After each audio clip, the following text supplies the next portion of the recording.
Nous sommes au village d'Isola et nous allons rendre visite à Sandrine Agnelli au four de Pépé Pierre.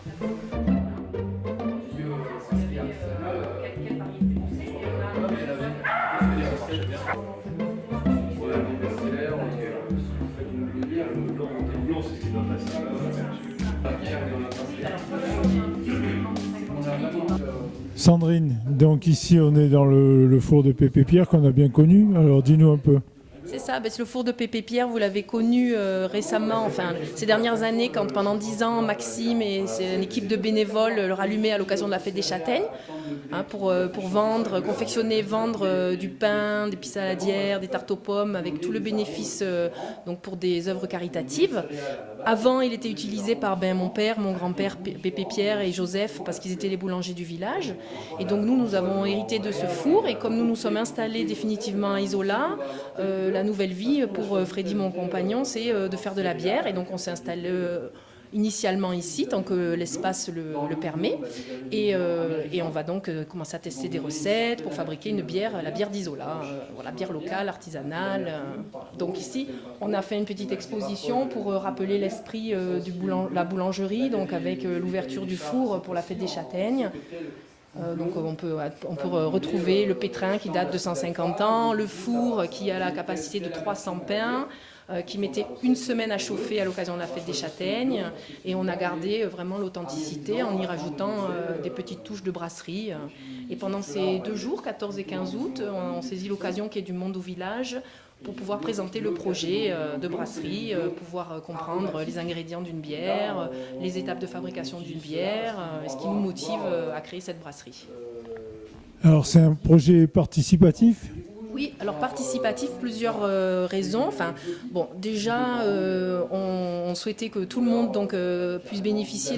On a fait des éco-cups pour pouvoir arrêter d'utiliser des verres jetables. Donc là, on l'a vraiment offert en fait à la population pendant la fête du 14 juillet, au 15 août, encore aujourd'hui.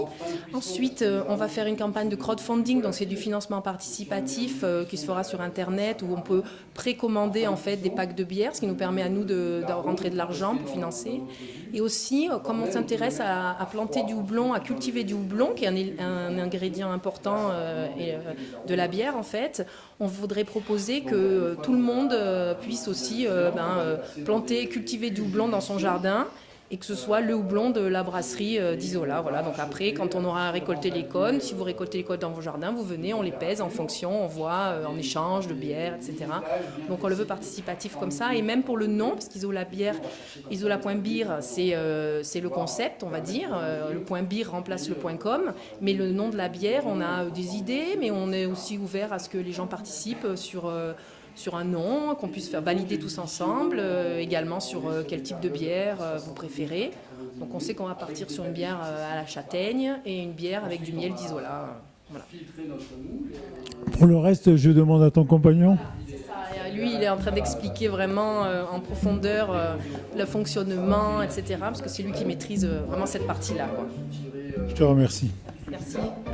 Freddy, alors donc ce projet, toi tu sais faire la bière, a priori. A priori, je sais faire la bière. J'ai fait une formation, je suis allé me former dans une brasserie dans l'Oise. Et puis j'ai brassé dans une brasserie à Toulon et à Toulouse. Voilà. Alors, explique-nous un petit peu, alors, comment ça se passe ? Eh ben déjà, ça va se passer ici, on se met en place dans le local. L'équipement arrive petit à petit. Et puis je vais commencer à faire venir les ingrédients et je vais préparer mes recettes. Alors ça va demander un certain temps pour mettre au point 1 ou 2, 3 recettes, on ne sait pas encore. Et puis viendra le temps où il faudra faire goûter aux habitants, aux Isoliens, aux gens de passage, et puis voir quelle recette plaît. Est-ce qu'elle est trop amère, peut-être trop alcoolisée, pas assez.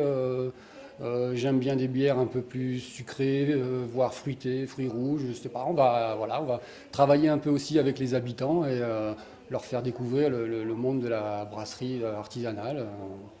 Oui, parce que donc il faut du houblon, il faut quoi ? Il faut de l'orge. Alors les 4 ingrédients de base, c'est pour commencer de l'eau, 98% environ, beaucoup d'eau. Mais après c'est de la céréale qui a été maltée. Chez nous c'est plutôt de l'orge, du blé, mais il y a tout un tas de céréales qu'on peut intégrer dedans. Et puis on a en plus petite quantité, mais qui est assez important dans la fabrication de la bière, c'est le houblon. Hein. On a des houblons amérisants, des houblons qui vont nous permettre de donner un degré d'amertume dans la bière, et puis d'autres houblons qui seront plutôt sur les arômes. Et là, on va pouvoir jouer avec des palettes d'arômes, fruits rouges, fruits exotiques, mangue, ou plutôt des agrumes, citron, pamplemousse. Et puis après vient la levure, et voilà, l'alchimie va se passer après dans les cuves de fermentation, et on va patienter pour quelques semaines avant de pouvoir goûter. Il y aura peut-être un peu de châtaigne, j'imagine. Ah, on me l'a beaucoup demandé, la FA aussi. Effectivement, on va essayer de faire une recette à la châtaigne. On a aussi Léon qui fait du miel à Isola. On va essayer d'intégrer dans une des recettes le miel d'Isola. Et puis voilà, on va... Bon, ben, il y a plus qu'à goûter. Bon, on va essayer de pas... On recrache ou... À brasser, et puis à vous à goûter, et vous nous ferez part de vos... C'est un peu l'idée aussi de faire goûter avant de pouvoir vendre, avoir des avis différents de gens qui seront à même de pouvoir nous acheter la bière le moment venu. Alors, on va goûter quand? Soyons concrets. Eh ben, concret. On est au démarrage du projet, concrétiser l'installation, et puis j'espère à partir de septembre pouvoir brasser et pouvoir faire goûter dans une moyenne qui est en général pour la bière entre 1 mois et demi à 2 mois pour la fermentation. Pour la fête des châtaignes? La fête des châtaignes, ce serait pas mal. Ok, ben le rendez-vous est pris alors. On va essayer de s'y tenir. Merci.